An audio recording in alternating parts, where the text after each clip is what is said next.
नारी सिर्फ परिवार की शक्ति ही नहीं बल्कि पूरे समाज की पहचान होती है। नमस्कार, मैं हूँ यशी और आप सभी का बहुत बहुत स्वागत है एमएस टीवी पर अपने इस खास प्रोग्राम में जिसका नाम है रूबरू। रूबरू प्रोग्राम में आज हमारे साथ में बहुत ही खास गेस्ट मौजूद हैं जो कि एक रिनाउंड साइकोलॉजिस्ट हैं, कोरियोग्राफर भी हैं और साथ ही क्रव मागा एक्सपर्ट भी हैं। हमारे साथ में मौजूद हैं डॉक्टर मनीषा सिंगल। मैम, हम आपका बहुत बहुत स्वागत करते हैं। धन्यवाद ऋषि, बहुत बहुत धन्यवाद। सबसे पहले तो मैम आपसे सवाल यही रहेगा कि बीइंग अ साइकोलॉजिस्ट किस तरह से आपकी जर्नी की शुरुआत हुई? एक्चुअली मैं डॉक्टर बनना चाहती थी ओके। और समहाउ वो वाला ड्रीम मेरा पूरा नहीं हो पाया, लेकिन क्लिनिकल प्रैक्टिस में तो मुझे जाना था, वो सोचा हुआ था। तो मैरिज हो गई, उसके बाद भी कई साल ऐसे निकल गए। डांस मेरा चल रहा था पैरेलली, लेकिन फिर मुझे होता है ना, मन हुआ कि नहीं मुझे करना है। जी। तो बस साइकोलॉजी का एक पोस्ट ग्रेजुएशन कोर्स मैंने किया, एमएस मैंने किया और उसके बाद से जर्नी शुरू हो गई। So this started in 2005। Okay, 2005 very nice. और मैम, क्योंकि जो आपका पैशन है डांस के लिए, आप कोरियोग्राफर भी हैं, तो मैं ये पूछने में बिल्कुल भी देरी नहीं करूंगी कि ये जो पैशन है इसको किस तरह से आप अपने अंदाज में बयां करना चाहेंगी? डांस डांस तो मैं शायद, मुझे याद भी नहीं मैंने कब से शुरू किया था। जब से होश संभाला तब से डांस कहीं ना कहीं रहा हमेशा। जी। और उसके लिए मैं अपनी मम्मी को क्रेडिट देना चाहती हूँ, क्योंकि मेरी मम्मी, उनसे ही डांस म्यूजिक सब कुछ उनसे आया है, तो वो हमारे डीएनए में है। क्या बात है। और मम्मी को बहुत शौक था, जो भी मैं डांस म्यूजिक में करना चाहती थी उन्होंने हमेशा मुझे इनकरेज किया। मेरे फादर ने बहुत इनकरेज किया। हम्म। तो डांस लेकिन कभी मैंने सीखा नहीं, और कई साल तक ऐसे ही पेरेंट्स कहते भी थे कि भाई डांस सीख लो, कुछ क्लासेस ज्वाइन कर लो, तुम्हारा इतना अच्छा तुमको लगता है ये। जी। मेरे को मन होता था कि नहीं, मैं खुद कर पा रही हूँ, मैं खुद ही करूँगी। बिल्कुल। फिर उसके बाद शादी के बाद तब फिर से मन हुआ, बेटा हुआ, तो बेटे के साथ शामक दावर क्लासेस ज्वाइन करी। Okay, very nice. वो थोड़े टाइम ही की होंगी। उसके बाद फिर मैंने jazz, ballet, then contemporary, hot and modern, so proper 8 to 10 years का पूरा थॉरली मैंने सीखा। हिप हॉप सीखा।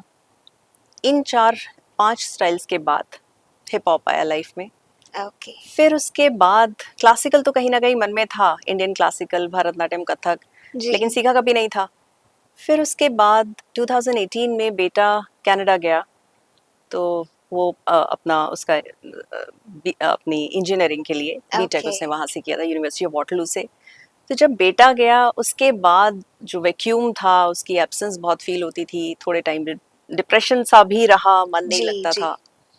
तब मैंने ज्वाइन किया भरतनाट्यम। सो उसके लिए मुझे कुछ लोगों ने बहुत मोटिवेट किया, इनकरेज किया। भरतनाट्यम और कथक दोनों पैरेलली स्टार्ट कर दिए थे। ओके। सो प्रॉपर ग्रेजुएट हो गई हूँ। तो wow, this is how beautiful ma'am. I और हैड। मुझे ऐसा लगता है कि एनकरेजमेंट ना स्पेशली विमेन के लिए बहुत ज़रूरी है आजकल, क्योंकि हम हर तरीके के किरदार निभाते हैं हर किसी की लाइफ में। तो बहुत ज़रूरी एक छोटा सा एनकरेजमेंट ही हमें शायद हमारे फेस पे वो बिल्कुल स्माइल ले आता है। तो बिल्कुल। मैम, जैसा कि आपने कहा कि बहुत लोगों ने मोटिवेट भी किया हम्म, आपको, तो कौन है वो शख्स आपकी लाइफ में जिसने हर दम आपको मोटिवेट किया हो? मेरी लाइफ में एक शख्स नहीं, बहुत सारे लोग हैं। जी। हस्बैंड, डेफिनेटली हस्बैंड ने हमेशा मेरे को बोला जो तुम चाहो तुम कर सकती हो। बेटे ने सपोर्ट किया। मेरे पेरेंट्स से शुरुआत हुई। मेरे पेरेंट्स ने सबसे पहले मुझे, मेरे पेरेंट्स ने बहुत सपोर्ट किया। फिर मेरे 4 ब्रदर्स हैं, सो चारों बड़े हैं, उन्होंने कभी ओके। मना नहीं किया जो भी करना चाहती थी। मैरिज से पहले मैंने ताइक्वांडो कुछ साल मैंने ताइक्वांडो किया। जी। फिर उसके बाद कराटे शुरू किया। तो तो मैम, मैं आपसे पूछना चाहूंगी कि बीइंग अ क्राफ्ट मागा एक्सपर्ट, तो आजकल के दौर में महिलाओं को मेंटली एंड फिजिकली स्ट्रांग होना कितना जरूरी है? बहुत ज़रूरी है महिलाओं को भी, और मेन एंड वुमेन दोनों के लिए बहुत ज़रूरी है, क्योंकि अभी कॉन्सेप्ट थोड़ा सा चेंज हो गया है। पहले हमको लगता था फीमेल्स वीक हैं, लेकिन अभी आज के टाइम में हम ये नहीं कह सकते हैं कि फीमेल्स वीक हैं। जी। कहीं ना कहीं ऐसा लग रहा है कि इक्वालिटी, जेंडर इक्वालिटी के साथ साथ थोड़ा सा फीमेल्स थोड़ा आगे ही चली गई हैं। बिल्कुल। तो दोनों को ही सीखना चाहिए। जी। और स्ट्रीट डिफेंस बहुत ज़रूरी है। जिस तरह से आजकल रोड रेज चल रहे हैं, वहाँ पे डेफिनेटली हमको क्राव मागा और कराटे का कोई उसमें रोल नहीं आता है, ना ही ताइक्वांडो का। बेस्ट है उस समय आप साइलेंस और पेशेंस थोड़ा-सा यूज़ करें और कट लें, साइड हो जी, जाएँ। बिल्कुल। मुझे ऐसा लगता है आजकल शायद आज के दौर में अगर देखें तो लोगों में पेशेंस की काफ़ी ज़्यादा कमी होती जा बिल्कुल। रही है। इंस्टेंटली रिएक्शन देना हर चीज़ के लिए, तो वो बहुत आपको किस हद तक ये चीज़ गलत लगती है? और किस तरह से हम अपने आप को एक पेशेंस लेवल अपना एक अच्छा डेवलप कर सकते हैं आपके हिसाब से? गलत क्या चीज़? मीन्स पेशेंस कम होता जा रहा है, इंस्टेंटली रिएक्ट करना छोटी-छोटी बातों पर। हाँ, लोग ज़्यादा इम्पल्सिव हो गए हैं, ज़्यादा अग्रेसिव हो गए हैं, इसमें कोई डाउट नहीं है। हुँ, उनकी सडन रिएक्शन क्या होगी अगर आप कुछ भी किसी भी आप कॉन्फ्लिक्ट में या क्लैश में, रोड रेज में आप अगर एंगेज हो गए हैं तो यू नेवर नो। जी। तो पेशेंस कम होना ही एक बहुत बड़ा रीज़न है और ये ऐसा नहीं है कि आज की जनरेशन में ये आया है। ये धीरे-धीरे करके शुरू हुआ है हुँ, और बेबी बूमर्स, मिलेनियल्स, जेन ज़ी और अब अल्फा सो थोड़ा-सा बढ़ता ही जा रहा है। हुँ, तो बहुत इम्पोर्टेंट है कि पेशेंस पे काम करना चाहिए और वो पेशेंस आती है माइंडफुलनेस से बिल्कुल। कि आप जिस मोमेंट में हैं, उस पे फ़ोकस करें केवल। बिल्कुल सही बात है। मुझे मैम ऐसा लगता है कि बहुत कई बार हम छोटी-छोटी चीज़ें नज़रअंदाज कर देते हैं हुँ। डेली लाइफ में, तो ये ध्यान में रखना बेहद ज़रूरी है। और मैं आपसे पूछना चाहूँगी कि आप किस तरह के केसेस डील करती हैं आजकल? एंग्ज़ायटी के काफ़ी केसेस आते हैं।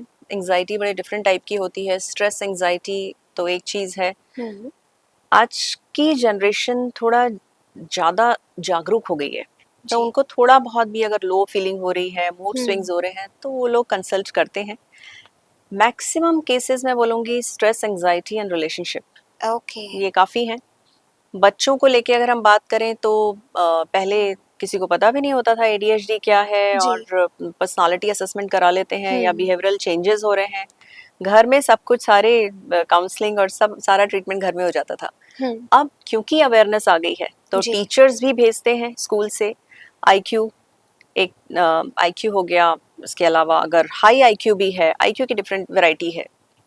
सो आईक्यू अगर हाई है वो ज़्यादा प्रॉब्लमसम है।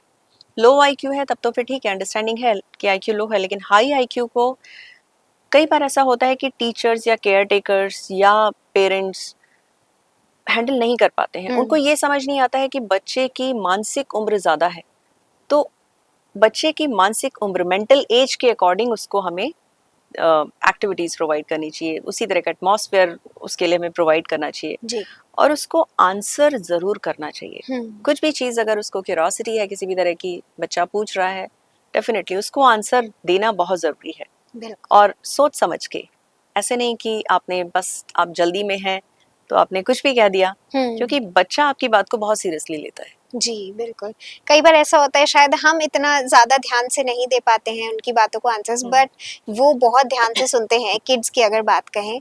तो मैम मैं आपसे पूछना चाहूँगी कि अगर हम रेंज की बात कहें हुँ। तो जो भी केसेस आते हैं, फीमेल्स ज़्यादा आती हैं, किड्स ज़्यादा आते हैं या मेल्स ज़्यादा होते हैं आपके हिसाब से? क्या रहता है ये थोड़ा-सा डेटा का अगर हम बात करें हुँ। तो?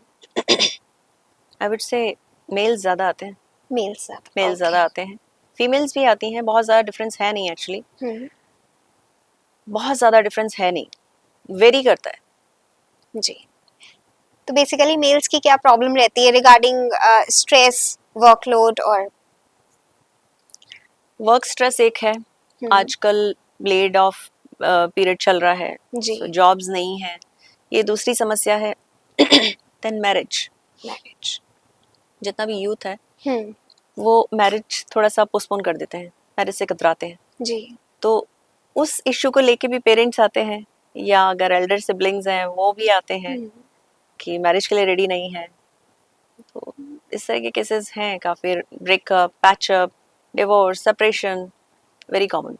मेरे ख्याल से मैम शायद यही एक डर है जो एग्ज़ाम्पल्स लोगों ने सेट किया है, हुँ, आज की युवा पीढ़ी के लिए कि इतने ज़्यादा ब्रेकअप्स हो रहे हैं या फिर इतनी वर्स्ट कंडीशंस पे सेपरेशन एंड डिवोर्स के केसेस हमें दिखाई देते हैं। तो ये इन्हीं एग्ज़ाम्पल्स की वजह से शायद लोगों के अंदर एक डर बैठ गया है मैरिज के हुँ, प्रति। हुँ, तो मैम मैं आपसे पूछना चाहूँगी कि किस तरह का परिवर्तन ज़रूरी है आज के समाज के लिए, माइंडसेट में? हुँ। पेशेंस, सबसे पहला परिवर्तन patience. Hmm, so try to be more patient. अगर अगर आप में पेशेंस है तो आप साइलेंस यूज कर पाएंगे. और मेरा जो आज का युवा है उसको मैसेज यही है, साइलेंस बहुत स्ट्रांग होती है. सबसे बेस्ट रिप्लाई, बेस्ट रिस्पॉन्स आपका साइलेंस हो सकता है, बिल्कुल. लेकिन हर जगह यूज नहीं करना चाहिए. अगर इसका यूज आपने ज्यादा किया तो भी प्रॉब्लम है. दूसरा, अ, आज के टेक्नोलॉजी के युग में जहाँ सब कुछ हमारे फ़ोन में है, सो आपने जो चाहा वो यहाँ पे आप देख सकते हैं, जो आपने सोचा आपको मिल सकता है. होम डिलीवरी, सब कुछ, सारी दुनिया इसी में है, छोटी सी डिवाइस में. जी. तो आप जो चाहते हैं वो कर सकते हैं. खुद को अंडर एस्टिमेट ना करें और कंपेयर ना करें किसी और से. कहीं ना कहीं अगर कंपैरिजन चल भी रहा है तो भी उसमें थोड़ा उसे डिफरेंट ग्लासेस के थ्रू अगर देख के खुद में क्या क्या क्लासेस, किस तरह की कंडीशनिंग आपको ज़रूरत है जिससे आप वो कर पाए जो आप देख रहे हैं, जो आप अचीव करना चाह रहे हैं. तो better to focus on that rather than comparing yourself in general. And उसके बाद फिर आपको अपने लिए नेगेटिव कुछ आइडियाज़ आएँ तो वो सही नहीं है. बिल्कुल मैम, और मुझे ऐसा लगता है कि आज ये इतनी इन डेप्थ कॉन्वर्सेशन हम कर रहे हैं वो सिर्फ एक आपके साथ ही पॉसिबल थी, साइकोलॉजिस्ट, इतनी रेनाउंड साइकोलॉजिस्ट के साथ ही पॉसिबल थी. ये जो इन्फीरियर फील करते हैं आजकल के दौर में बच्चे, उस चक्कर में कंपैरिजन इतना ज़्यादा हो गया है एंड डिप्रेशन इतना सुनने में आता है जो शायद पहले के टाइम में ये वर्ड इतना नहीं सुनाई नहीं इतना देता था. कॉमन होता था. अभी जी. अगर आपको लो फील हो रहा है तो आपको लगता है कि हाँ, ये डिप्रेशन है, बट डिप्रेशन ये नहीं होता है. हम्म. तो गूगल करके उसको समझने की कोशिश ना करें, ये दूसरा मैसेज है. बिल्कुल. Avoid googling, rather you should connect with some expert. और मे बी आप कुछ ऑथेंटिक साइट्स होती हैं वहाँ पे आप ज़रूर आप पढ़ सकते हैं. लेकिन साइकोलॉजी में प्रॉब्लम क्या होता है, हम सारे ह्यूमंस हैं, इमोशन जी. सबके मोर और लेस सेम ही है. हम्म. अब हम उन इमोशंस को पढ़ रहे हैं अगर गूगल पे, अपनी प्रॉब्लम्स हम उसका हल गूगल पे ढूंढ रहे हैं, हम्म. और कुछ और केस स्टडी वहाँ पे दी गई है. जी. क्योंकि हम उतने एक्सपर्ट नहीं है तो हम उस प्रॉब्लम को अपने से रिलेट करने लगते हैं. हम्म. कहीं पे भी अगर कुछ मैच हो रहा है तो हमें लगता है कि ओ, ये इसका तो एंड रिजल्ट ये था तो शायद मेरे साथ भी ये हो जाएगा. जी. जी. तो ये वाली चीज़ को अवॉइड करने के लिए बेस्ट है कि आप प्रॉपर बुक्स आप पढ़ें और किसी एक्सपर्ट से आप कनेक्ट करें. बिल्कुल, बहुत ज़रूरी है मैम. ये आजकल के टाइम में ये जनता को भी जानने वाली बात है कि अगर आपको लग रहा है कि आपको कंसल्ट करने की ज़रूरत है तो बिल्कुल झिझकना नहीं चाहिए इस चीज़ के लिए. और मैं आपसे पूछना चाहूँगी, अगर हम एक मैसेज की बात करें तो आपकी तरफ से आज की इस पूरी बेहतरीन कॉन्वर्सेशन के बाद क्या वो एक एनकरेजिंग मैसेज रहेगा?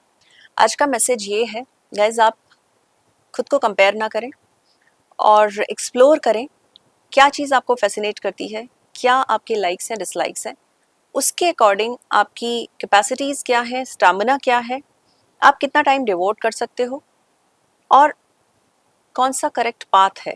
डेस्टिनेशन आपको पता है लेकिन पाथ नहीं पता है, तो उस डेस्टिनेशन तक, उस गोल तक आप क्या जर्नी आपकी होगी उसको समझने की कोशिश करिए, पेशेंस के साथ और स्माइल के साथ. क्या बात है, what a great message ma'am. और मुझे ऐसा लगता है ये आज के यूथ के लिए एक बहुत ही अच्छा मैसेज होगा, क्योंकि आज का यूथ अगर हम देखें तो बहुत ज़्यादा डायरेक्शन लेस हो गया है. उनको नहीं समझ में आता, उन्हें पता है एक गोल तो है दिमाग में, बट उन्हें नहीं पता हम उस गोल तक कैसे पहुंचे. काफ़ी कॉमन केसेस हैं आजकल के. बच्चे ने इंजीनियरिंग ज्वाइन किया तो उसको लगा नहीं, मेरे को तो मेडिसिन में जाना था. जी. मेडिसिन ज्वाइन किया तो नहीं, मुझे ये नहीं करना, मुझे अपना स्टार्टअप कुछ शुरू करना है. स्टार्टअप शुरू किया, देन द चाइल्ड रियलाइजेस कि ओ नहीं, this not my cup of T, मुझे कुछ और करना है, मे बी डिजाइनिंग और कुड बी एनीथिंग.